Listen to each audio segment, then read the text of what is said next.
We understand that.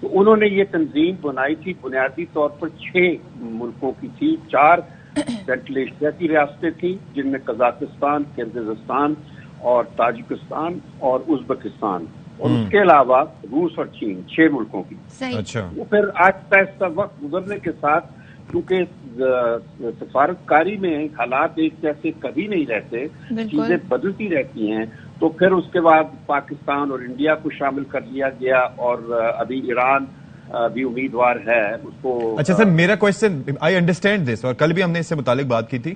اصل میں basically ہم دیکھ رہے ہیں، ایک عرصے سے دیکھ رہے ہیں، ظاہر ہے کہ پاکستان اور بھارت کے تعلقات کو آپ سے زیادہ بہتر کون جان سکتا ہے، لیکن اب بڑا کلوزلی مانیٹر کرتے ہیں کہ ایسی کانفرنسز جب ہوتی ہیں، سارک ہو یا اس کے علاوہ کوئی بھی، تو اس کی سائیڈ لائنز بڑی میٹر کرتی ہیں، اگرچہ کہ کوئی ملاقات متوقع ہو یا کوئی ایسے وزراء خارجہ 2 رائیول کنٹریز کے آمنے سامنے ہوں تب بھی.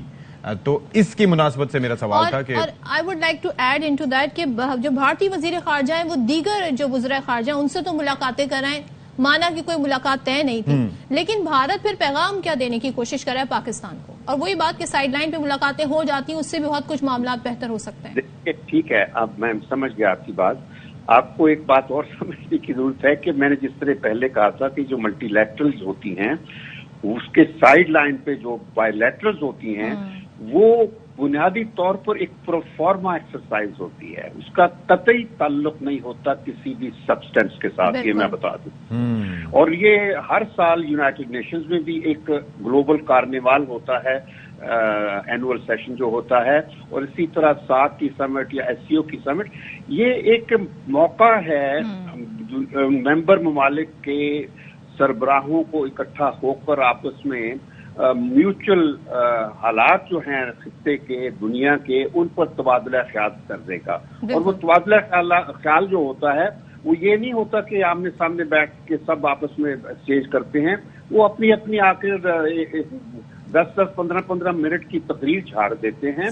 تو یہ سوائے ایک جنکٹ کے اور کچھ نہیں ہوتا. ابھی آپ لوگ ذکر کر رہے تھے مشرف کا ساتھ میٹنگ پہ واجپئی کے ساتھ مصافحہ کرتے ہوئے، وہ مصافحہ نہیں تھا، مشرف نے واجپئی کے گھٹنے پکڑے تھے.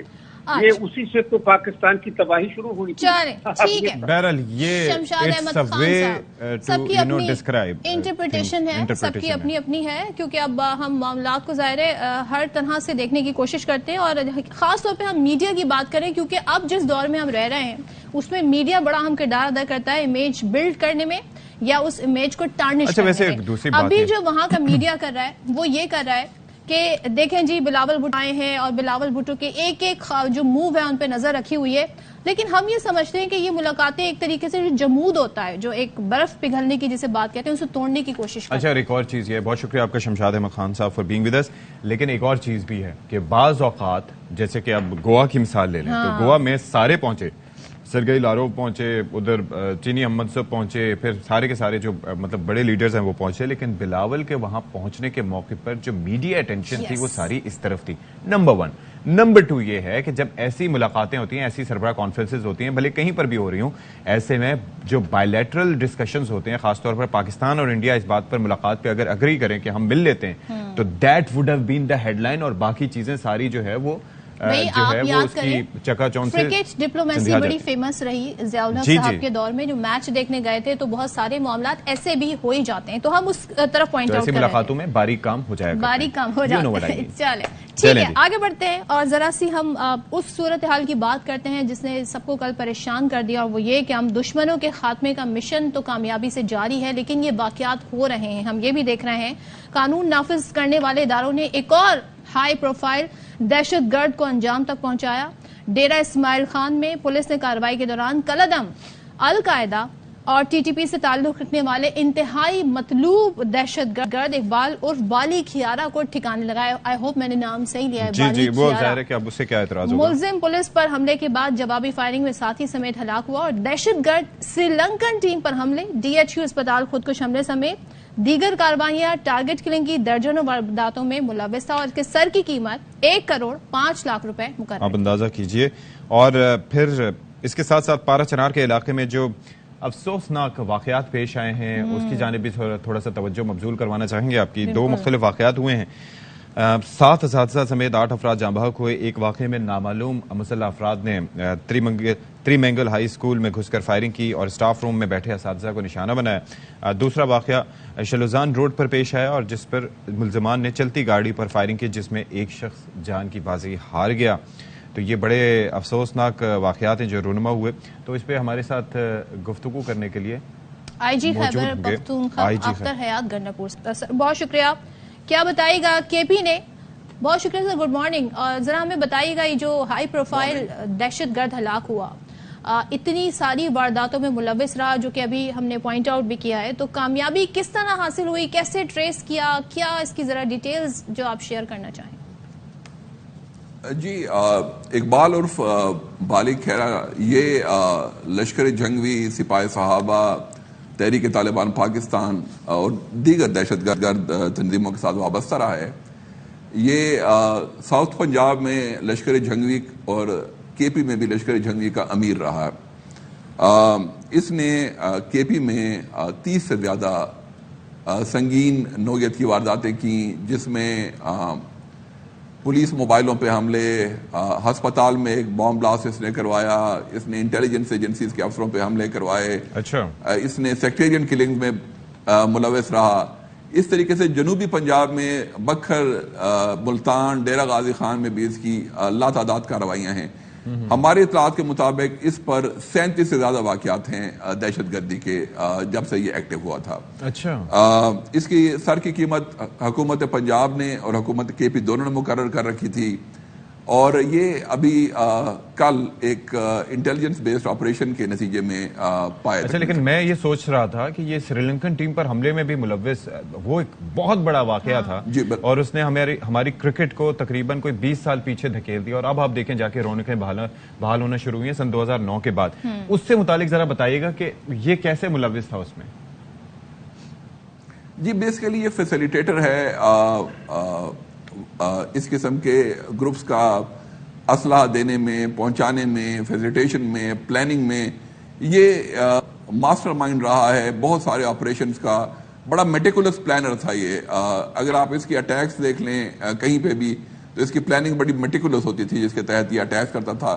اور اس نے جو لا انفورسمنٹ ایجنسیز ہے اس کو پچھلے 12 سال میں لاتعداد موقعوں پہ کافی پریشان کیا رکھا ہے. تو یہ بھی بتا دیں گنڈاپور صاحب کہ ہم یہ دیکھ رہے ہیں یہ بڑی کامیابی ہے, یقیناً جو آپ نے سارے واقعات گنائے وہ بھی اپنی نوعیت کے بڑے دہشت گردی کے واقعات تھے, لیکن ہم تواتر کے ساتھ ایک بار پھر دیکھ رہے ہیں کہ خیبر پختونخوا کے اضلاع میں یہ دہشت گردی کے واقعات میں اضافہ ہو رہا ہے. تو اس کی وجوہات کیا ہیں؟ کیا یہاں پر دہشت گرد منظم ہو چکے ہیں ایک بار پھر, کوئی نئی اسٹریٹجی ہے ان کی, کیا اس پر آپ روشنی ڈالیں گے؟ جیسے کہ آپ جانتے ہیں کہ ہمارے نیبرہڈ میں جو چینجز آئی ہیں اس کے نتیجے میں جو ایک پروسیس چلا, جو اس کے نتیجے میں بہت سارے لوگ یہاں پہ واپس آ گئے, اور جو لوگ واپس آئے ہیں ان میں سے بہت سارے لوگ جو ہیں انہوں نے اسپیشلی ہمارے جو 2 صدرن ڈویژنز ہیں, ڈیرہ اسماعیل خان اور بنو ڈویژن, ان کو بڑا افیکٹ کیا ہے. اگر میں آپ کو بتاؤں تو جو ہمارے زیادہ تر واقعات ہوئے ہیں دہشت گردی کے وہ ہمارے 2 صدرن ڈویژنز میں ہوئے ہیں. پشاور کا واقعہ جو پشاور پولیس لائنز کا واقعہ تھا وہ سب سے بڑا واقعہ تھا جو 30 جنوری کو پیش آیا, لیکن اس کے علاوہ جو زیادہ تر واقعات ہوئے ہیں وہ ہمارے 2 صدرن ڈویژنز بنو اور ڈیگہ خان میں پیش آئے ہیں. تو وہاں ان کی تعداد میں زیادہ واپسی ہوئی ہے, انہوں نے واقعات بھی زیادہ کیے ہیں, لیکن پولیس نے ماشاءاللہ بڑا ریٹیلیٹ کیا ہے. شروع میں جب یہ واپس آئے ہیں تو ہماری پوسٹ پہ, ہمارے تھانوں پہ ان کے اٹیک آئے ہیں, پولیس کی موومنٹ پہ ان کے اٹیکس آئے ہیں.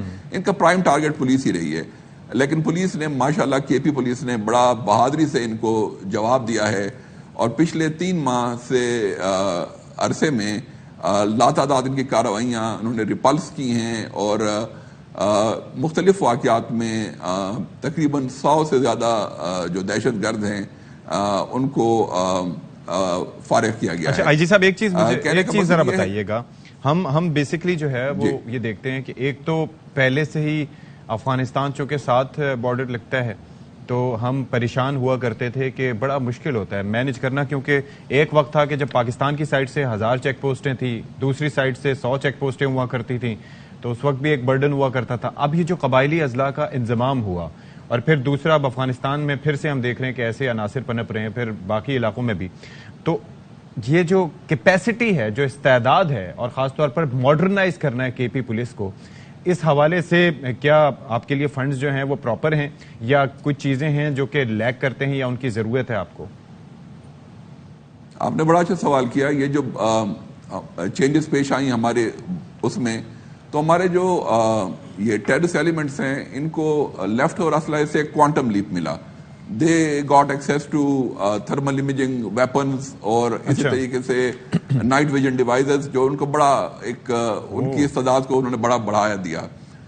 ابھی ظاہر ہے پہلے ان کے اٹیکس سپٹمبر پچھلے سال اکتوبر میں ہماری زیادہ کیجولیٹیز نائٹ ٹائم پہ ہوئی کہ پولیس کو احساس ہی نہیں ہوتا تھا کہ ان کو 100 میٹر سے 70 میٹر سے رات کے ٹائم سنائپر کے تھرو نشانہ بنا لیا جاتا تھا.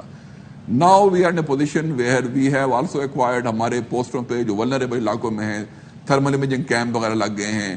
اور ریسنٹلی میں آپ کو بتا سکتا ہوں کہ فروری میں دے attacked us 25 times on different police posts and 23 of those attacks were repulsed. In March they attacked us 15 times, ہم نے 14 repulse کر دیے. تو ہماری استعداد اب بہتر ہو گئی ہے. We are able to not only defend ourselves but take the battle to them. ٹھیک ہے, تھینک یو سو مچ. آئی جی خیبر پختونخوا کپور ہمارے ساتھ تھے اور اس حوالے سے ہم امید کرتے ہیں جی یہ کاوشیں رنگ لائیں اور دہشت گردی کا جو نیٹ ورک ہے اس کا خلا کما کیا جا سکے. اچھا جی, اب ذرا سے ہم گرمیوں کی شروع میں بات کر رہے تھے انٹرو میں, تو گرمیوں کا موسم آ گیا اور گرمیوں سے ریلیٹڈ کچھ کلرز ہوتے ہیں, خاص طور پہ جو لائٹ کلرز ہوتے ہیں بڑے آنکھوں کو کولنگ افیکٹ دیتے ہیں. تو اسی میں ایک بلو کلر بھی ہے, اور بلو کلر آسمان کا ہوتا ہے, بلو کلر سمندر کا ہوتا ہے, بلو کلر آسمان کا رنگ بلو تو نہیں ہوتا, اسکائی بلو کہتے ہیں نا. نہیں, لیکن وہ در حقیقت دیکھیں چاند پہ جا کے دیکھیں کیا رنگ ہوتا ہے, وہ تو خیر ایک الگ بات ہے. لیکن آپ دنیا کا اپنا میپ بھی اگر دیکھیں تو اس میں جب پانی دکھایا جاتا ہے وہ انتہائی خوبصورت نیلا بلو کلر ہوتا ہے. تو اب میں بلو کلر کی اتنی تعریفیں کیوں کر رہی ہوں, کیونکہ ایک بڑا زبردست کام ہوا ہے. وہ یہ ہوا ہے کہ لاہور جو کہ پاکستان کا دل کہا جاتا ہے, ماحولیاتی آلودگی کی وجہ سے اس شہر کا جو اب ہم دیکھتے ہیں جو ریٹنگ آتی ہے, جو ایئر کوالٹی انڈیکس ہے وہ کافی ہائی ہوتی ہے, سم ٹائمز 1 2 3 ایسی پوزیشن ہوتی ہے. لیکن اب جو صوبائی دارالحکومت ہے وہاں پر اس بگڑتی ہوئی صورتحال کو, ایئر کوالٹی کی صورتحال کو بحال کرنے کے لیے بلو روڈ کے تصور کو فروغ دیا گیا, یعنی نیلی سڑک کے تصور کو فروغ دیا جا رہا ہے. اور Punjab central business district development authority کے مطابق نیلی سڑکیں, کیا نام ہے, نیلی سڑکیں نہ صرف ظاہری طور پر دلکش نظر آتی ہیں بلکہ گرمی کے کو جذب کرنے اور فضائی آلودگی بھی کم کرنے میں معاون ثابت ہوتی ہیں. سوچیں اشفاق بلو کلر کتنا خوبصورت اور زبردست ہوتا ہے, کیا کیا کر سکتے ہیں. مجھے گرین بھی پسند ہے. اچھا, ایسا لگ رہا ہے کہ جیسے یہ برف ہے یا کچھ پانی ہے, تو پانی کا ایک کولنگ ایفیکٹ ہوتا ہے نا, اور گرمی ہو, سورج آب و تاب سے برس رہا ہو, مطلب آپ یہاں پر جا کر لوٹنا شروع کر دیں تو you will feel good about it. ہاں, مطلب شاید اس سڑک اچھا, ویسے اچھا لگ رہا ہے ٹو بی آنیسٹ. اب مجھے نہیں پتا, میں یہ جاننا چاہوں گا because there is a reason why the roads are black, why they use asphalt یا دوسری چیزیں, مٹیریل آئی گیس. یہ کیا مٹیریل ہوگا ویسے؟ دس از انٹرسٹنگ. اور نیلی سڑکوں کا تصور پہلی بار قطر میں پیش کیا گیا تھا. تو پھر کیا کر سکتے ہیں, اس پر بات کر لیتے ہیں. ہمارے ساتھ موجود ہیں اس وقت بات کرنے کے لیے executive director commercial CBD Punjab Muhammad Umar صاحب. بہت شکریہ جی عمر صاحب فار بینگ ود اس. یہ ذرا بتائیے گا کہ یہ جو فارمولا ہے یہ جو بلو روڈ کا, ظاہر ہے کہ بلو بہت سی اور چیزیں ہم نے دیکھی ہیں لیکن روڈز کا پہلے دفعہ سنا ہے, تو یہ روڈ سیفٹی کے حوالے سے کیسا رہے گا, اور ظاہر ہے کہ کافی چیزیں ہوں گی جس کو آپ نے ملحوظ خاطر رکھا ہوگا. Tell us more about it. السلام علیکم جی. First of all thank you for having us over at your show. یہ جو ٹیکنالوجی ہے نا جی, یہ تھوڑی سی ڈفرینٹ ہے کنونشنل ٹیکنالوجی سے. اس میں بیسکلی سب سے بڑا ایلیمنٹ جو روڈ سیفٹی کا آتا ہے نا, وہ اینٹی اسکیڈ بیسکلی روڈ بن جاتی ہے, جہاں پہ گاڑیوں کے نا سلپ ہونے کے بارش کے موقع کے اوپر چانسز جو ہے نا بہت کم ہو جاتے ہیں. سیکنڈلی یہ بہت انوائرمنٹ فرینڈلی بیسکلی ٹیکنالوجی ہے. اگر میں اس کو کمپیئر کروں ریگولر ایسفالٹ سے, کنونشنل ایسفالٹ جو ہماری ہوتی ہے, اور اس بلو ایسفالٹ کو اگر ہم کمپیئر کریں تو تقریباً اگر ٹیمپریچر میں ہی روڈ ٹیمپریچر میں 10 سے 12 ڈگری کا فرق پڑ جاتا ہے. اچھا, ہاں جی, یہ بڑے ماحول فرینڈلی بیسکلی ٹیکنالوجی ہے. سلائٹلی ایکسپینسو ہوتی ہے کمپیئر ٹو کنونشنل ٹیکنالوجی, لیکن یہ انوائرمنٹ میں کافی ہیلپ کرتی ہے. اچھا ایک چیز مجھے یہ بتائیے گا کہ عمر صاحب کوئی مٹیریل اس میں یوز کیا جا رہا ہے یا دے آر پینٹڈ بلو؟ کیونکہ اگر even if you paint them blue certain paint تو اس سے بھی ہوتا ہے کہ ریفلیکشن بھی ہو سکتی ہے, جو سن لائٹ ریفلیکٹ کریں تو پھر ہیٹ کا اماؤنٹ بھی کم ہو سکتا ہے, پلس یہ ہے کہ رات کو ویزیبلٹی بھی امپروو ہو سکتی ہے. لیکن کیا آر دے پینٹڈ بلو یا کوئی مٹیریل ایسا استعمال کیا گیا اس کے اندر؟ یہ مکس آف بوتھ ہے. اس میں بیسیکلی مٹیریل فرق استعمال ہوتا ہے اور جب اس کی مکسنگ کی جاتی ہے تو that takes literally hours of time to just mix and conclude کہ اس کو اب ہم پلیس کر سکتے ہیں. تو یہ مٹیریل کا بھی فرق بہت بڑا فرق ہے, پلس اس کا پینٹ کا ایلیمنٹ کا بھی بہت بڑا فرق ہے. اچھا تو یہ بھی بتا دیں, اب آپ کو تو یہ پتا ہے کہ اگر ہم قطر کی بات کر رہے ہیں تو وہاں پہ تو بڑے ٹریفک کے رولز فالو کیے جاتے ہیں, گاڑیوں کے لیے لینز الگ ہوتی ہیں, بڑی گاڑیوں کی لینز الگ ہوتی ہیں, مگر ہمارے ملک میں اور ہمارے شہروں میں ہم یہ دیکھتے ہیں کہ ہر طرح کی گاڑی جو ہے وہ سڑک پر ہے, سڑک کی حالت جیسی بھی ہو جائے. تو یہ اتنا سسٹینیبل ہے یہ بلو روڈ کہ یہ بڑے بڑے ٹرالرز کو, گاڑیوں کو, ان کے بوجھ کو سسٹین کر لے گا؟ اچھا ہم نے جو جی ابھی بلو روڈ کا کانسیپٹ ابھی انٹروڈیوس کیا ہے پاکستان کے اندر, وہ بیسکلی اپنی جورسڈکشن کی جو روڈز ہے نا اس پہ انٹروڈیوس کیا ہے. ٹھیک ہے. اور یہاں پر اس پہ نہ صرف چھوٹی گاڑیاں بلکہ بڑی گاڑیاں بھی اس کے اوپر سے گزر سکتی ہیں. ہم اس کو مزید جو ہمارا انٹرنل انفراسٹرکچر ہے اس کو بھی لے کے جا رہے ہیں اور جو لنک روڈ ہماری بنیں گی اس پہ بھی اس کو انٹروڈیوس کریں گے. All right. اور ان کی مینٹیننس اور پھر جو ٹیمپریچر سینسرز وغیرہ وہ کچھ کریں گے؟ ظاہر ہے کہ لاہور میں سڑکیں نسبتاً, اصل میں ہمارے ذہن میں کراچی آتا ہے بیکاز ہمارا ڈیلی کمیوٹ یہاں کا ہوتا ہے, تو میں وہ کھڈوں سے بھرپور روڈ بلو توقع ہی نہیں, اینٹیسپیٹ ہی نہیں کر پا رہا. تو یہ لیکن یہ کلمہ چوک والی فلائی اوور والی جو روڈ ہے یہ آلریڈی اٹ از گڈ. تو کوئی ٹیمپریچر سینسرز وغیرہ بھی لگائیں گے جیسے کہ قطر وغیرہ میں کیا گیا ہے؟ جی بالکل, اس کو ٹیمپریچر کنٹرول بھی کرتے ہیں, سینسرز کے تھرو ہم اس کو مانیٹر بھی کرتے ہیں. اور اس کے بعد اس کو مینٹیننس جو ہے نا اس پہ اٹموسٹ پرائیورٹی ہوتی ہے کہ خدا نہ کرے اگر کبھی ان فیوچر کوئی اس میں پرابلم آتی ہے اس کو امیڈیٹلی اس کو ٹیکن کیئر آف کیا جائے.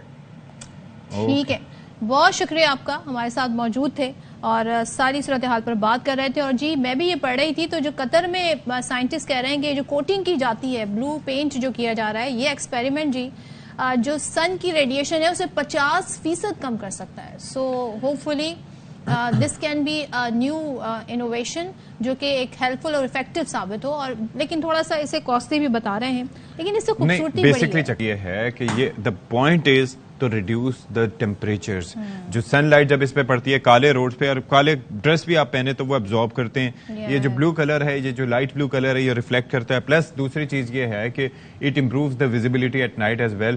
تو یہ بڑا اچھا ایک میجر ہے جو قطر کی جانب سے لیا گیا. میں کچھ اور ہی سوچ رہی تھی کہ یہ لاہور میں تو چلے سمجھ آتا ہے, کراچی میں ہو تو پھر وہاں یہاں تو ریڈ پینٹ ہی کرنا ہے نا. نہیں کوئی پان کی پیک تھوک دے گا کچھ, تو یہ بھی تو بڑے ہمارے آلریڈی کلر روڈ ہیں. اچھا جی یہاں پر آپ جو غیر سیاسی باتوں میں مجھے الجھا رہی ہیں, میں نے سیاسی گفتگو کرنی ہے. سیاسی گفتگو یہ ہے کہ حکومت, سنیے گا بڑے احتیاط سے سنیے گا, کہ حکومت انتخابات پر مذاکرات کا عمل دوبارہ شروع کرنے کا تیار ہے اور وفاقی حکومت کی جانب سے جواب سپریم کورٹ میں جمع کرا دیا گیا ہے. اسحاق ڈار صاحب کی جانب سے یہ جواب جمع کرایا گیا ہے.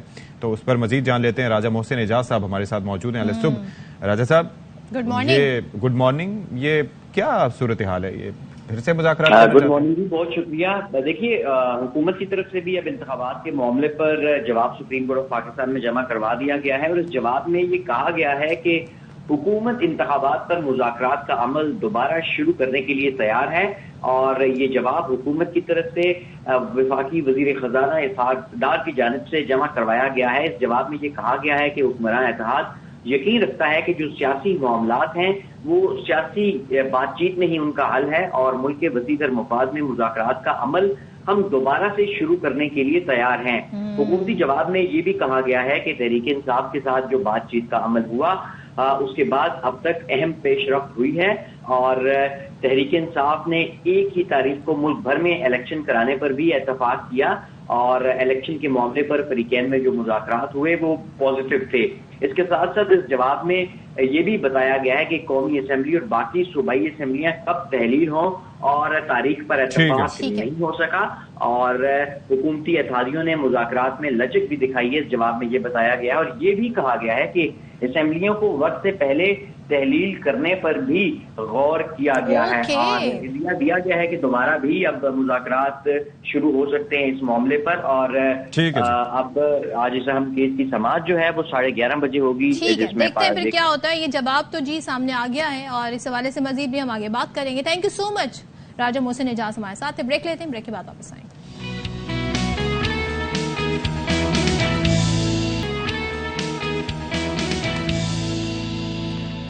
Welcome back once again. اور ہم سب کی, آپ سب کی صحت بہت ضروری ہے اور صحت سے متعلق معلومات بھی بہت ضروری ہیں. تو آپ کو بتائیں, جو پہلے ہم نے کچھ دنوں پہلے اشفاق بتایا بھی تھا کہ منکی پاکس کے کچھ کیسز پاکستان میں سامنے آئے. اب کراچی میں بھی, اسلام آباد کے بعد کراچی میں بھی کیس سامنے آ گیا ہے. اور محکمہ صحت سندھ کے مطابق سعودی عرب سے آنے والی مسافر میں مرض کی تصدیق ہوئی. 4 افراد کے ٹیسٹ کیے گئے جن میں سے ایک کی رپورٹ مثبت آئی ہے اور متاثرہ شخص یا خاتون, میں پڑھ بھی رہی تھی کہیں پہ, ان کو آئسولیشن میں رکھا ہے. پاکستان واپسی کے بعد ان سے رابطے میں رہنے والے لوگوں کی تلاش کا سلسلہ جاری ہے. اچھا, اب اس کے اندر کون لوگ اس میں سب سے زیادہ متاثر ہوتے ہیں؟ بیسیکلی یہ ایسا وائرس ہے, ان لائک کورونا کا چکر یہ تھا کہ وہ ڈراپلیٹس کے تھرو ہوتا تھا, پلس بعض اسٹڈیز میں یہ بھی سامنے آیا کہ وہ ایئر بورن بھی تھا. اور ہم تو ظاہر ہے کہ کورونا میں ایکسپرٹ ہو گئے تھے. جو 38,000 اس کی میوٹیشن ہونی تھی, اس میں سے کوئی 25,000 تو ہم نے ڈسکس کی ہوں گی اپنے شو میں, جسٹ ایگزیجریٹنگ اے بٹ. لیکن یہ جو منکی پاکس ہے, یہ بیسیکلی کانٹیکٹ کے ذریعے جو ہے وہ آپ کے ایک جسم سے دوسرے, مطلب یا ساتھ بیٹھے ہوئے تو ہو سکتا ہے, یا پھر باقی یہ ہے کہ اور کس طریقے سے ہو سکتا ہے یہ ہم جان لیں گے.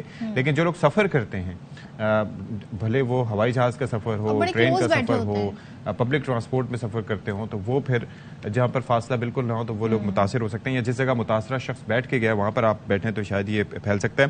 تو ہمارے ساتھ موجود ہے اسٹوڈیوز میں public health expert professor doctor Saeed Khan صاحب. اکثر ہمارے پروگرام کی زینت بنتے رہتے ہیں, تو بہت شکریہ ڈاکٹر صاحب. یہ کچھ چیزیں ہم نے بیان کی, واقعتاً ایسا ہی ہے یا پھر کچھ اور بھی اس کی خطرناک پہلو؟ یہ خطرناک ہے, کیا ہے ذرا بتا دیں. پھیلتا کیسے سب سے پہلے؟ بالکل, بہت بہت شکریہ پروگرام میں انوائٹ کرنے کا. منکی پاکس کوئی نئی بیماری نہیں ہے, کافی پرانی بیماری ہے. سب سے فرسٹ جو انسانی کیس تھا 1970 میں سامنے آیا تھا. اس کے بعد گاہے بگاہے اس کے کیسز رپورٹ ہوتے گئے, لیکن جب سے اسمال پاکس کی ویکسین ختم ہوئی ہے, کیونکہ وہ بیماری ختم ہوئی, تو اس کے کیسز کافی سامنے زیادہ آنے شروع ہوئے. ایک ویکسین سے دونوں کے کیور ہو جاتے ہیں؟ بالکل, یہ منکی پاکس اور اسمال پاکس ایک ہی فیملی کے وائرس ہے. اور جس طرح آپ نے بتایا کہ کووڈ بہت جلدی تیزی سے چینج ہونے والا وائرس ہے, اس کے بنسبت منکی پاکس DNA وائرس ہے اور یہ بہت تیزی سے نہیں چینج ہوتا, اس میں تبدیلی اتنی جلدی نہیں آتی, اور اسی وجہ سے یہ مستقل ایک ہی وائرس آپ کو نام سامنے آتا ہے. اس کی صرف 2 ٹائپس ہیں. تو ابھی جو ریسنٹ ایپیسوڈ ہے وہ لاسٹ ایئر مئی سے شروع ہوا تھا. UK میں یہ کیسز آنے شروع ہوئے تھے, اور اب تک تقریباً 100 سے زیادہ ممالک دنیا میں یہ کیسز رپورٹ ہو چکے ہیں. تقریباً 1 لاکھ کے برابر کیس رپورٹ ہو چکے ہیں. لیکن یہ کیسز اسپیسیفک کمیونٹی میں زیادہ تر سامنے آتے ہیں, وہ لوگ جو بہت کلوز کانٹیکٹ میں رہتے ہیں. اور یہ لیتھل نہیں ہے, اور یہ جان لیوا بیماری نہیں ہے. عمومی طور پہ تکلیف دہ ہے, اذیت والی بیماری ہے. کیا کیا ہو سکتی ہیں اس میں؟ جو عمومی علامات ہے اس میں بخار ہے, جسم میں درد ہے, پٹوں میں درد ہے, اور اسپیسیفک اس میں جو لمف نوڈ ہے وہ سویل ہو جاتے ہیں, وہ سوج جاتے ہیں. یہ اس کی اسپیسیفک بیماری.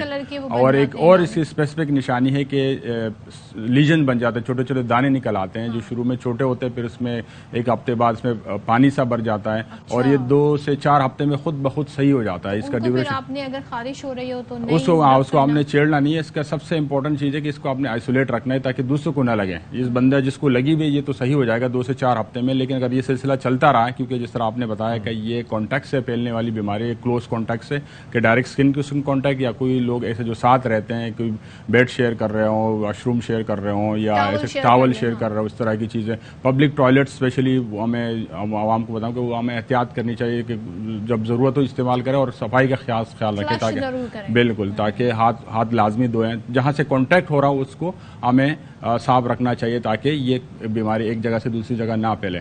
مطلب گھبرانے کی بات نہیں, کیونکہ یہ لیتھل بیماری نہیں ہے. عمومی حالات میں 90% کیسز میں یہ خود بخود صحیح ہو جاتی ہے اگر ہم اس کو پراپر دیکھ بھال کریں, جو سمٹمیٹک ٹریٹمنٹ وہ کریں, کیونکہ اس کے کوئی زیادہ علاج باقاعدہ ہے نہیں کہ آپ اس بیماری اس کو ٹریٹ کریں. لیکن جو علامات ہیں, درد ہے, بخار ہے, اس کو ٹریٹ کرنا ہوتا ہے, اور 2 سے 4 ہفتے میں یہ بیماری صحیح ہو جاتی ہے, مریض صحیح ہو جاتا ہے. آئسولیشن میں رکھتے ہیں پھر ان کو آئسولیٹ ہونا چاہے تو؟ جی بالکل, گھر میں آئسولیٹ ہو سکتے, اسپیشلی جو کانٹیکٹ پرسن ہے جن کا بیمار سے رابطہ ہوا ہے, اس کو ریکمنڈیشن ہے کہ وہ گھر پہ آئسولیٹ ہو اور اس کو مانیٹر کیا جائے تاکہ اس میں کوئی علامات تو سامنے نہیں آ رہی یا وہ دوسرے لوگ گھر کے افراد کو وہ بیماری منتقل نہ کریں. تو یہ احتیاطیں لازمی رکھنی چاہیے اور خوراک اور غذا کا خیال رکھنا چاہیے کہ امیون سسٹم اپنا مدافعتی نظام وہ کمزور نہ پڑے تاکہ کیونکہ اس میں کافی بیمار کو کھانے کی جو ہے وہ اشتہا نہیں ہوتی یا ان کو کھانے بھوک نہیں لگ پاتی, تو اس طرح خیال رکھنا چاہیے تاکہ لیکن do contact with your doctor. Of course یہ بہت لازمی ہے کہ جب تک کیونکہ اس میں ملتے جلتے علامات بھی ہے, جس طرح جو جتنے بھی علامات ہم نے بتائی یہ ہو سکتا ہے کہ یہ چکن پاکس بھی ہو سکتا ہے, میزلز بھی ہو سکتا ہے, کیونکہ عام بندہ اس کو صحیح طرح شناخت نہیں کرواتا, تو ڈاکٹر ہی آپ کو صحیح بتائے گا اور سب سے امپورٹنٹ جو لیبارٹری ٹیسٹ ہے اس سے کنفرم ہوگا کہ یہ چکن پاکس ہے, میزلز ہے یا خدا نخواستہ منکی پاکس ہے. لیکن اگر خدا نخواستہ منکی پاکس بھی ہو تو گھبرانے کی ضرورت نہیں ہے, لیکن جو اپنی ذمہ داری ہے وہ پوری کرنی چاہیے کہ بر وقت ڈاکٹر سے رجوع کریں اور اس بیماری کو مزید نہ پھیلائیں, کیونکہ ابھی تک صرف 3 کیسز شناخت ہوئے. اگر ان 3 کو ہم محدود کر لیں تو کوئی وجہ نہیں ہے کہ اور جگہ پہ یہ پھیلے. اچھا, دوسرا یہ ہے کہ اگر جیسے اگر فرض کریں یہاں پہ بیٹھے ہم اور کوئی شخص آیا جو مونکی پاکس کا شکار تھا, وہ اٹھ کے جاتا ہے, کتنے ٹائم تک وہ نشست جو ہے, اگر اس کا کوئی باڈی فلوئڈ لگ گیا یا کچھ اس طریقے سے, یا کس اس میں 2 چیزیں امپورٹنٹ ہیں کہ کانٹیکٹ کتنا کلوز ہے اور ڈیوریشن کتنا زیادہ ہے, پروبیبلٹی کے چانسز ہیں. مطلب اگر direct to direct skin to skin contact ہے تو پھر پروبیبلٹی بڑھے گی, اگر direct skin to skin contact نہیں ہے تو پروبیبلٹی کم ہے, پھر ڈیوریشن پہ ڈیپینڈ مطلب فرض کریں کہ یہ ٹیبل ہے نا, لیٹ سے کہ میں نے ہاتھ رکھا ہوا ہے یہاں پر, کوئی دوسرا شخص آتا ہے آئی ایم انفیکٹڈ, تو یہاں پر مطلب یہ میجک نہیں ہے, ٹیکنیکلی یہ وائرس ہے. اگر اس نے وائرس وہاں چھوڑا ہے سنیز کف کے ذریعے یا اپنے باڈی جو اسکیل سے وہ شیڈ کر کے وہاں چھوڑا ہے اور دوسرا بندہ اس پہ ہاتھ رکھتا ہے اور پھر وہ اپنے ہاتھ کو لگاتا ہے, تو پریکٹیکلی یہ ٹرانسمٹ اس طرح ہوگا. اب یہ پروبیبلٹی ہے کہ کتنی چانسز ہے کہ وہ جہاں پہ وائرس ہے اس پہ ہم ہاتھ رکھتے ہیں اور پھر کتنے چانس ہے کہ وہ ہاتھ ہم اپنے جسم پہ رکھتے ہیں. تو اس لیے کہتے ہیں سرفیسز کو صاف رکھنا چاہیے اور ہاتھ اگر آپ ہاتھ دھونے کا اہتمام کریں تو زیادہ, کیونکہ ہمارا کانٹیکٹ زیادہ تر ہاتھوں کا ہوتا ہے, میکسیمم کوشش کریں ہر وقت ہاتھ دھونے کی کوشش کریں. ہم صفائی کا ہمارا مذہب میں بھی بار بار اس کی تاکید ہے کہ صفائی نصف ایمان, تو اگر ہم صفائی کو فالو کریں اور ہائیجینس کو فالو کریں تو اس کو بالکل آسانی سے کنٹرول کیا جا سکتا ہے. Thank you so much for being with us. Doctor صاحب ہمارے ساتھ تھے اور آپ نے ضرور نوٹ کر لیا ہوں گی کہ کیا کیا احتیاط کرنی ہے. اب ذرا آگے بڑھتے ہیں اور آپ کو بتائیں کہ بھارت میں شنگھائی تعاون تنظیم کا اجلاس جو ہے اس کا باقاعدہ آغاز گوا میں ہو گیا ہے. 23واں اجلاس ہے اور ملاقات میں 2 طرفہ دلچسپی کے امور, اقتصادی تعلقات, علاقائی روابط بڑھانے پر تبادلہ خیال ہوگا. تو یہ آپ ہم دیکھ سکتے ہیں اس وقت وزیر خارجہ پاکستان بلاول بھٹو زرداری یہاں پر موجود ہیں. اگر فوٹیج تھوڑا پہلے سے چل جاتی تو تھوڑا آئیڈیا ہوتا ہے, لیکن ظاہر ہے کہ جو فوٹیج ہمیں دستیاب ہے اس کے مطابق وہ جے شنکر صاحب کے پاس سے گزرتے ہوئے جا رہے ہیں. اور ویسے تو نارملی ہوتا ہے کہ مصافحہ کیا جاتا ہے, ایک دوسرے کا حال چال پوچھا جاتا ہے, لیکن جے شنکر صاحب ہاتھ باندھ کر کھڑے ہوئے تھے تو بلاول بھٹو پھر وہاں سے گزر کر چلے گئے. اچھا, اخلاق بھی تو کوئی چیز ہوتی ہے, لیکن کچھ گفتگو تو ہوئی ان کی, کوئی ہونی چاہیے تھی, مطلب there is some گزرتے something like should have been something. Yes. خیر یہ تو ہمیں ہمارے وزیر خارجہ بتا دیں گے, اور ہی از ویری ایکٹیو. لوگوں نے دیکھا کہ وہ اپنی ٹویٹر پہ بھی ٹک ٹاک پہ بھی لائیو تھے اور باقاعدہ طور پہ ایک وی لاگنگ وہاں سے کر رہے تھے. تو بریک لے رہے ہیں, بریک کے بعد واپس آتے ہیں.